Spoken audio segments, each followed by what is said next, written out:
तो आज हम प्रश्नावली 3.4 के प्रश्न दूसरे का तीसरा क्वेश्चन करेंगे। और इस क्वेश्चन में है कि दो अंकों की संख्या के अंकों का योग 9 है। एक संख्या है जो दो अंकों से मिलकर बनी हुई है और उन दोनों अंकों का योग 9 है। तो जहां इस तरीके से कोई क्वेश्चन दिया गया है कि कोई संख्या दो अंकों से मिलकर बनी है तो उसमें इकाई और दहाई के अंक होंगे। तो उसमें से किसी एक अंक को हम x मान लेते हैं और दूसरे अंक को हम y मान लेते हैं। जैसे यहाँ इस सवाल में यदि हम इकाई के अंक को x मानेंगे तो दहाई के अंक को y मानेंगे। या फिर हम ऐसा भी कर सकते हैं कि इकाई के अंक को हम y मान सकते हैं, दहाई के अंक को x मान सकते हैं। तो माना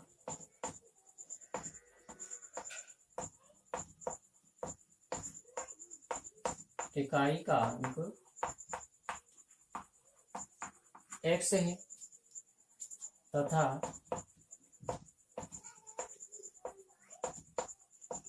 दहाई का अंक y है।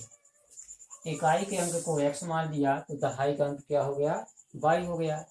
अब क्वेश्चन में दिया गया है कि दोनों अंकों का योग 9 है। इकाई और दहाई दोनों अंकों का योग कितना है, 9 है। तो प्रथम शर्त ये होगी इसकी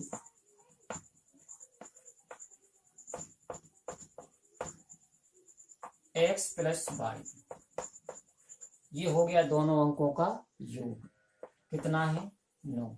ये हो गया समीकरण 1। अब दूसरी शर्त जो भी है उसके पहले एक बात और, जहां इस तरीके के सवाल होते हैं कि कोई संख्या दो अंकों से मिलकर बनी है तो वहां हम क्या करते हैं, पहले मूल संख्या निकालते हैं कि मूल संख्या आखिर कितनी होगी। तो अब हम द्वितीय शर्त में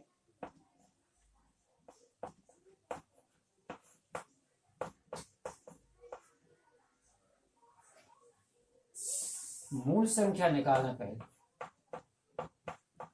तो मूल संख्या के लिए एक फार्मूला होता है 10 गुणित दहाई का अंक प्लस इकाई का अंक, दहाई का अंक प्लस इकाई का अंक। अब यहाँ दहाई का अंक क्या है, y है, इकाई का अंक क्या है, x है। तो जो मूल संख्या प्राप्त हुई वो क्या हो गई, 10y प्लस x। लेकिन अब क्वेश्चन में दिया गया है अंकों के क्रम को पलटने पर, यदि हम अंकों का क्रम पलट दें,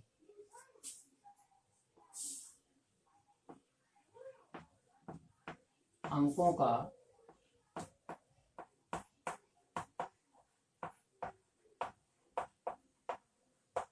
क्रम पलटने पर प्राप्त संख्या, यदि अंकों का क्रम पलट दिया जाए तो अब देखिए अंकों का क्रम पलटेंगे तो क्या हो जाएगा, जो x का अंक है वो दहाई के अंक पर आ जाएगा और जो दहाई का अंक है वो x के अंक के यहाँ पहुंच जाएगा। तो ये हो जाएगा 10x प्लस y। तो इस तरीके से दो संख्याएं हैं। अब यहाँ ये मूल संख्या है जो पहले से थी और यह वह संख्या है जो हमने अंकों को पलट दिया। जैसे मान के चलो कि मूल संख्या 23 है तो उसके अंकों को पलटने पर जो प्राप्त संख्या होगी वो क्या होगी, 32 होगी। या मूल संख्या 25 है तो यदि हम इसके अंकों का क्रम पलट दें तो संख्या क्या हो जाएगी, 52 52 हो जाएगी। यदि मूल संख्या 26 है, अंकों का क्रम पलट देंगे तो क्या हो जाएगी, 62 हो जाएगी।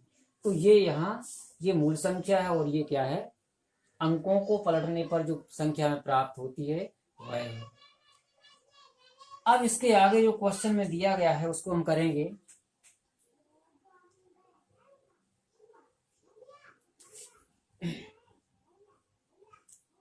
इस संख्या का 9 गुना संख्या के अंकों को पलटने से बनी संख्या का 2 गुना है। इस संख्या का 9 गुना, यदि अंकों को पलट दिया जाए इस संख्या का 2 गुना, जो कुछ भी सवाल में दिया गया है कि इस संख्या का 9 गुना अंकों को पलटने पर प्राप्त संख्या के दुगने के बराबर है। तो अब इसको हम आगे एक समीकरण के रूप में व्यवस्थित करेंगे।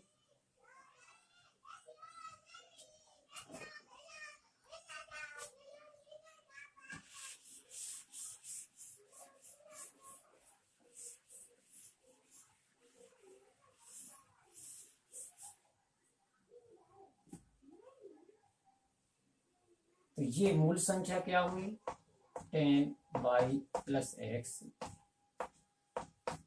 और अंकों को पलटने पर प्राप्त संख्या क्या हुई प्लस वाई। अब क्वेश्चन में दिया गया है कि इस संख्या का जो 9 गुना है इस संख्या के 2 गुने के बराबर है, तो हमने उसको इस तरीके से व्यवस्थित किया। अब 9 का गुणा यहाँ करेंगे तो ये कितना हो जाएगा 90y, 9 का गुणा यहाँ x में करेंगे ये कितना हो जाएगा 9x, फिर 2 का गुणा यहाँ 10 में करेंगे ये 20x हो जाएगा, यहाँ y में गुणा करेंगे 2y हो जाएगा। अब 9x ये है,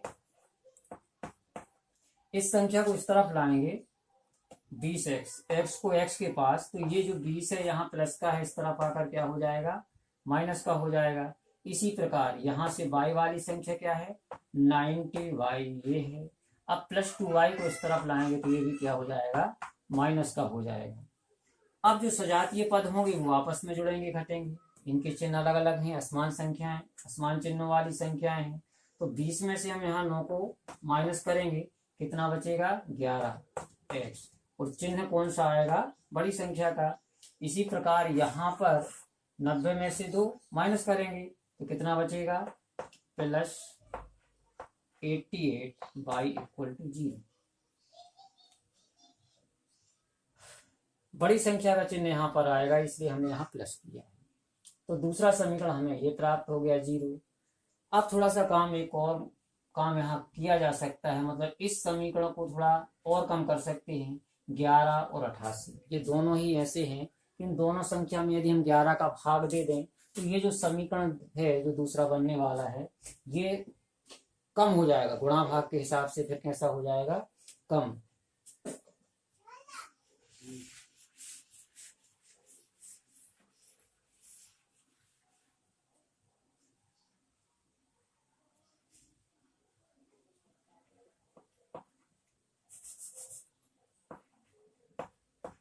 पूरे समीकरण में 11 का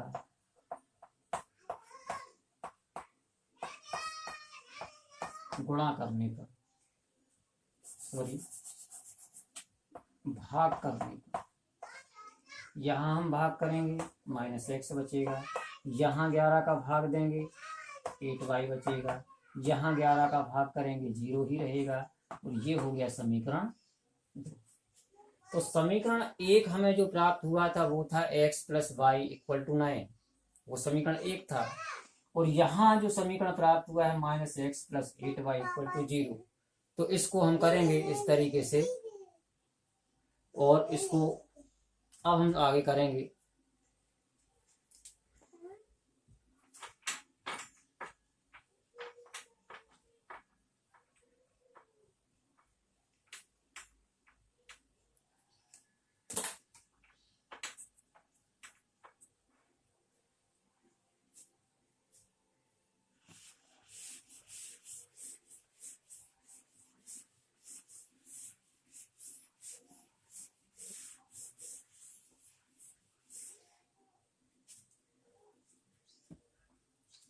तो समीकरण 1 हमें जो प्राप्त हुआ था वो था x plus y equal to 9, और दूसरा समीकरण जो प्राप्त हुआ है -x plus 8y equal to 0।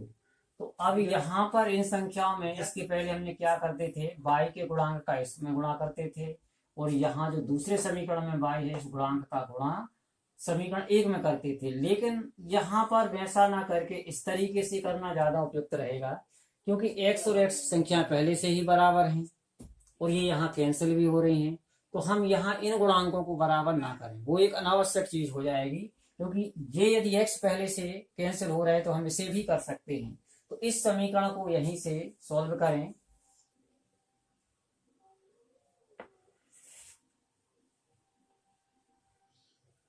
ये समीकरण 1 था और ये समीकरण 2 था। यहाँ हम करेंगे समीकरण 1 प्लस 2, समीकरण 2 यहाँ से ये आया था, ठीक है। वो समीकरण 1 पहले अपन ने किया था इसके, तो यहाँ x और x को कैंसिल कर देंगे अब यहाँ 8y और 1y ये हैं, तो ये हो जाएंगे 9y और यहाँ से 9, तो y इक्वल टू 9/9, तो y इक्वल टू कितना आया 1। एक मान हमें प्राप्त हो चुका y का 1। y बराबर कितना आ गया 1, और y क्या माना था हमने, इकाई का अंक माना था या दहाई का, ये दहाई का अंक माना था हमने, दहाई का अंक कितना आ गया 1। अब हमें इकाई का अंक प्राप्त करना है, तो इस y के मान को हम समीकरण 1 में या 2 में किसी में भी में रख सकते हैं, तो उससे हमें x का मान प्राप्त हो जाएगा। तो y का मान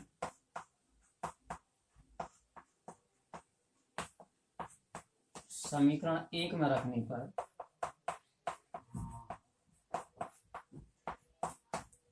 अब समीकरण 1 में मान रखेंगे यहाँ पर, तो x प्लस और इस y के स्थान पर क्या आ जाएगा 1, तो x बराबर 9 - 1, तो x बराबर 8, अर्थात इकाई का अंक 8 है और दहाई का अंक कितना है y है। तो संख्या क्या होगी,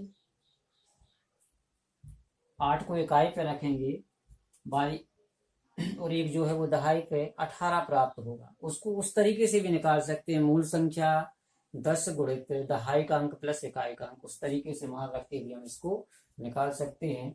जैसे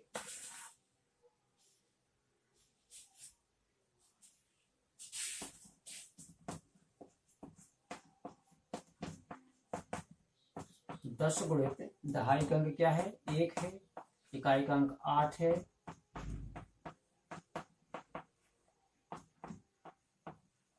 18, ये हमारा आंसर हो गया।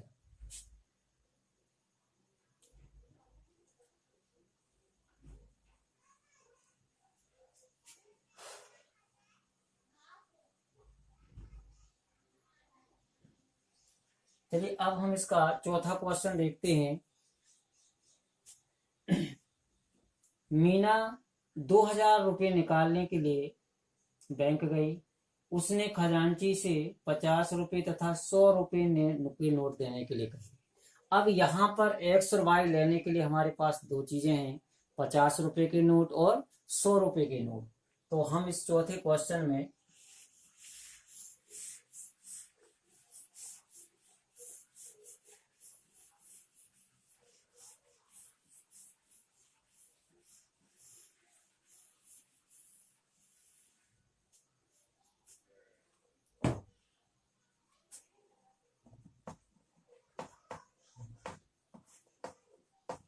माना 50 रुपये के नोट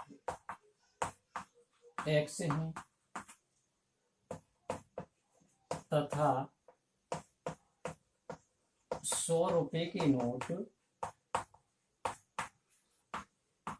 y है। ये पांचवा क्वेश्चन है इसका। अब इसके आगे क्या दिया गया, इसके आगे दिया गया है कि 2000 रुपये निकालने के लिए एक बैंक गई। उसने खजांची से रुपये 50 तथा रुपये 100 नोट देने के लिए कहा। मीना ने कुल 25 नोट प्राप्त किए। 50 रुपये और 100 रुपये के नोट को मिलाकर कुल नोट कितने हो गए 25 रुपये। तो उसने कुल 25 नोट प्राप्त किए।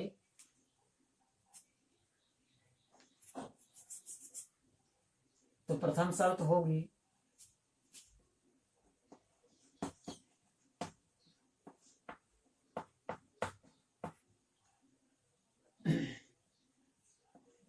x प्लस y बराबर 25। ये 50 रुपए के नोट हैं, ये 100 रुपए के नोट हैं। टोटल नोट कितने हैं 25 रुपए हैं। अब इसके बाद द्वितीय शर्त क्या होगी,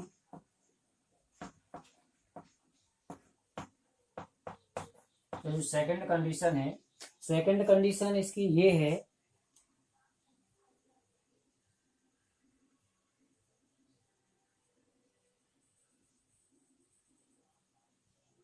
कि उसने 50 तथा 100 रुपए के नोट मांगे हैं। तो हम यहाँ ये करेंगे कि जो 50 रुपए के नोट होंगे 50x और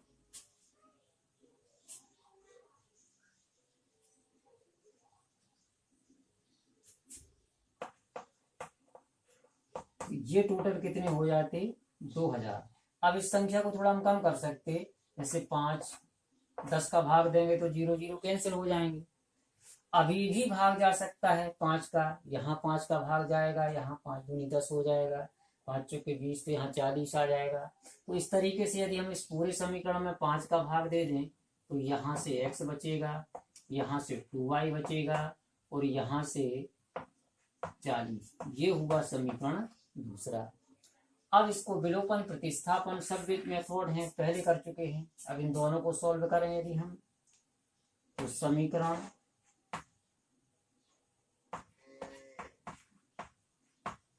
एक में से 2 को घटाने पर, देखो यहाँ हम डायरेक्ट करते जा रहे हैं, जबकि पिछले सवालों में हम क्या करते थे, y के गुणांक का यहाँ गुणांक, 2 का गुणा इस समीकरण में, 1 का गुणा इस समीकरण में, वो इसलिए करते थे क्योंकि x की संख्या भी बराबर नहीं होती थी।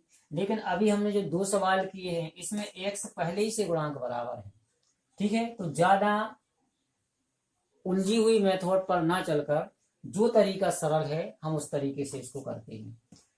तो समीकरण 1 में से 2 को घटाएंगे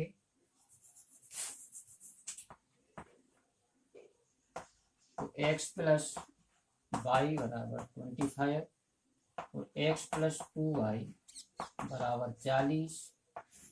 इनके चिन्ह पलटेंगे तो घटाने की स्थिति में ही चिन्ह पलटते हैं।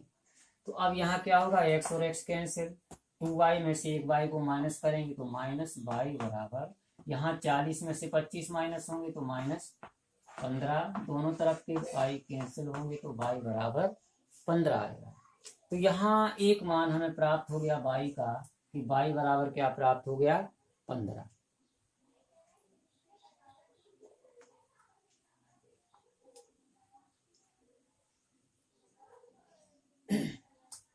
तो y बराबर जो 15 प्राप्त हुए हैं ये, तो ये कितने रुपए के नोट हैं भाई, हमने 100 रुपए के नोट माने थे, मतलब 100 रुपए के नोट कितने प्राप्त हुए उसको 15।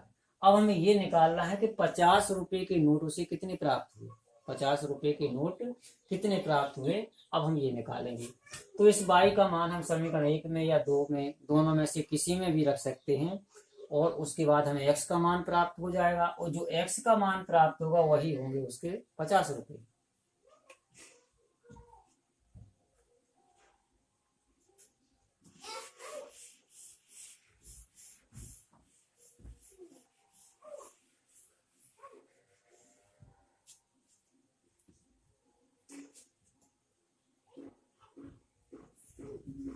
तो y का मान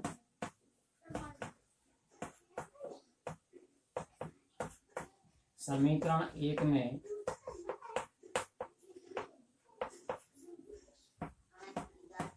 रखने पर,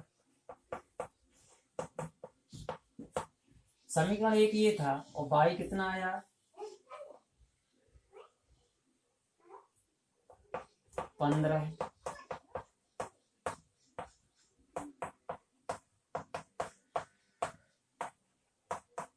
अब 25 में से 15 को माइनस करेंगे तो x बराबर 3,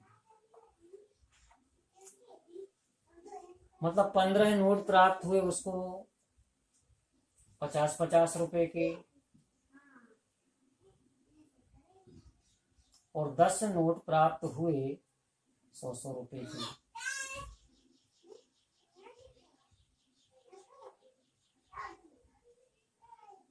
तो इस तरीके से ये 5वां क्वेश्चन भी इसका हो गया।